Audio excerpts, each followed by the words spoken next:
Gettysburg Armored Warfare. Could you first tell us a little bit about the setting that you've created, this alternate history, and why you wanted to make it?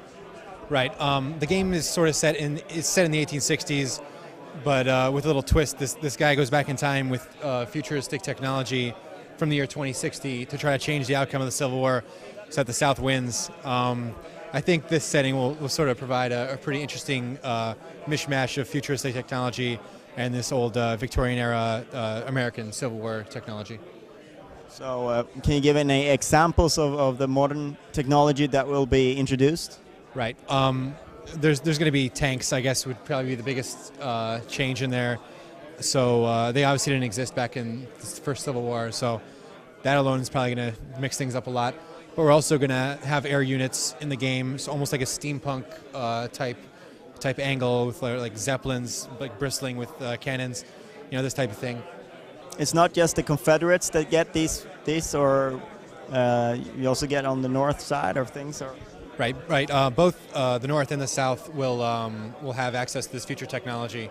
So what happens basically is this guy goes back in time to change the outcome of the Civil War, so the South wins. And once the government finds out that he's doing this, they in turn send back their own futuristic technology to the 1860s, sort of combat this mad scientist, this guy who's trying to change history. Sort of like the Terminator. So yeah, sort of like the Terminator. So can you tell us a little bit about the basis of the game? And it's a free-to-play game for up to 64 players, I understand? Right, the game supports up to 64 players per server. We're sort of merging the real-time strategy and action gameplay modes in the game. So it should turn out to be pretty interesting. The players being able to give orders to other players and then being able to actually complete those orders with their friends online. So it should turn out to be pretty interesting. And you can also switch from the traditional strategy means of controlling game to just one unit that you control. How important is it to sort of control that? Can you turn the tide of a total battle just by playing well with that one soldier? Or? Right. Obviously, if you take control of a unit, you're probably going to perform better than if you just let the artificial intelligence carry out an order. So yeah, it's in that sense, it's definitely going to prove to be an advantage to the players. And they're also going to have to learn how to manage it, because if you're controlling a single unit on the battlefield, you sort of lose the ability to do anything else. And so that's sort of a balanced system there to kind of keep it interesting. And it is free to play, but there are some things that you can pay for, get extras and stuff like that. Have you worked out like exactly how that's going to look and what's going to be free and what's going to be premium?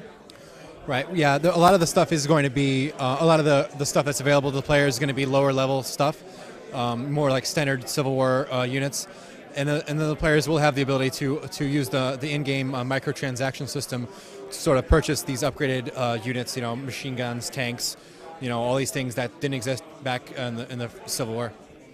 So what's your position on because in certain games you say that they don't want to create a disbalance between paying players and people who play for free. And what's your sort of take on that? Yeah, I think that's definitely something we have to watch out for. I want to get the players involved as soon as possible in the process and really just try to give them what they want. I don't want to make the game unbalanced to the point where new players trying out the game are discouraged by these sort of all-powerful paying players. So we want to avoid that. So where are you at in development right now, and what are you working on? Right, I've actually been working on this for about 3 months now, and so it's still really early in the development. I'm still working on the multiplayer aspects, a lot of the artificial intelligence stuff, but with more of the core engine already being designed, so that's what I'm focusing on now. And what sort of time frame are you aiming at to have it ready? I think right now we're sort of shooting for a summer beta release, so I'm going to try to stick as closely to that as possible. I understand, once it's in beta, that's when the real work begins. Right, once it's in beta, that's when it's going to get interesting. Once the players start giving us feedback, and once we start getting all kinds of players into the game, it should be really interesting. I look forward to hearing what they think about the game. Something that I think about, because I'm from Europe, the American Civil War is something that's always very current, very sort of close to home in America, whereas we might not be as familiar with the events of the Civil War and the impact it still has on America today. So what do you feel is the pull? Why does it interest people so much here in America, and what makes it like a game that you want to? Why do you want to base a game on the premise of the Civil War?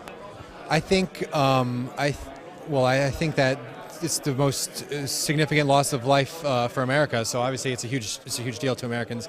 But I think I think it's a perfect era to really sort of bring this futuristic technology back.